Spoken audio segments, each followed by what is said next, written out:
दोस्तों वेलकम। तो आज हम लोग शुरू करने वाले हैं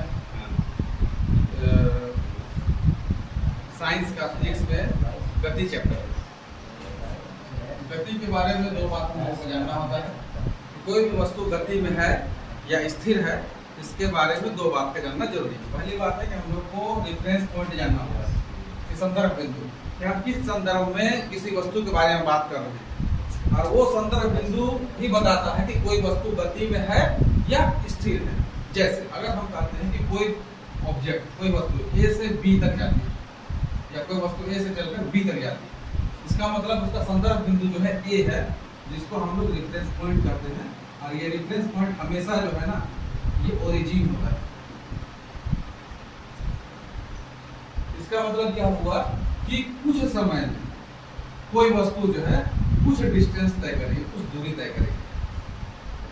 अर्थात गति को हम इस तरह से डिफाइन कर सकते हैं कि कोई वस्तु नियत समय में नियत दूरी तय करती है, उसको हम लोग क्या कहते हैं, गति कहते हैं। सामान्यतः देखा जाता है कि गति जो है दो प्रकार की होती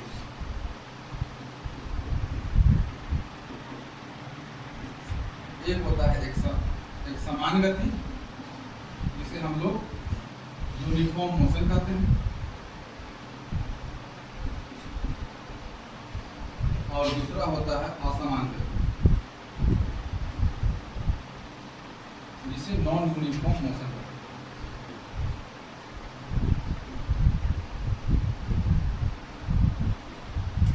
अब ये तो पता चल गया कि गति क्या होता है, इकाई समय में तय किया गया कुछ दूरी, जिसको हम लोग गति कहते हैं।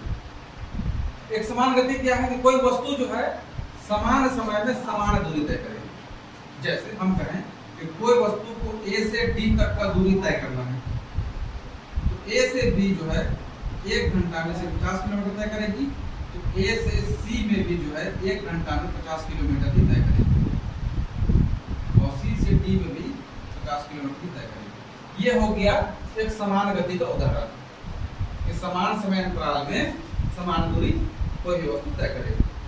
असमान गति का क्या है?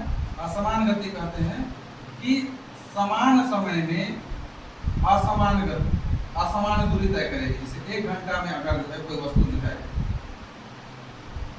50 किलोमीटर तय करती है, तो कोई जरूरी नहीं कि सेकंड आवर जो दूसरा जो 1 घंटा होगा उसमें 50 किलोमीटर तय करे। हो सकता है कुछ कम तय करे या कुछ ज्यादा तय कर जाए।